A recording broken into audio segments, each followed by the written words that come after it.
A wiewiórka wyczuła, że tutaj są orzechy w tym, a tych dwóch tam z tyłu. O, ale ostrość oczywiście się nie chce ustawić.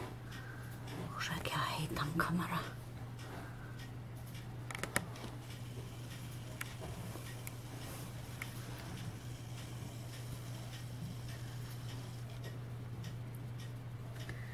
Następna wiewiórka tu. O, jaka cute. Wszyscy lubią peanuts.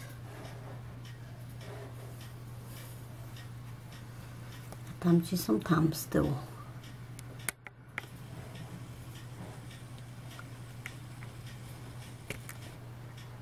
Jeden. Drugi. Na razie tylko dwóch.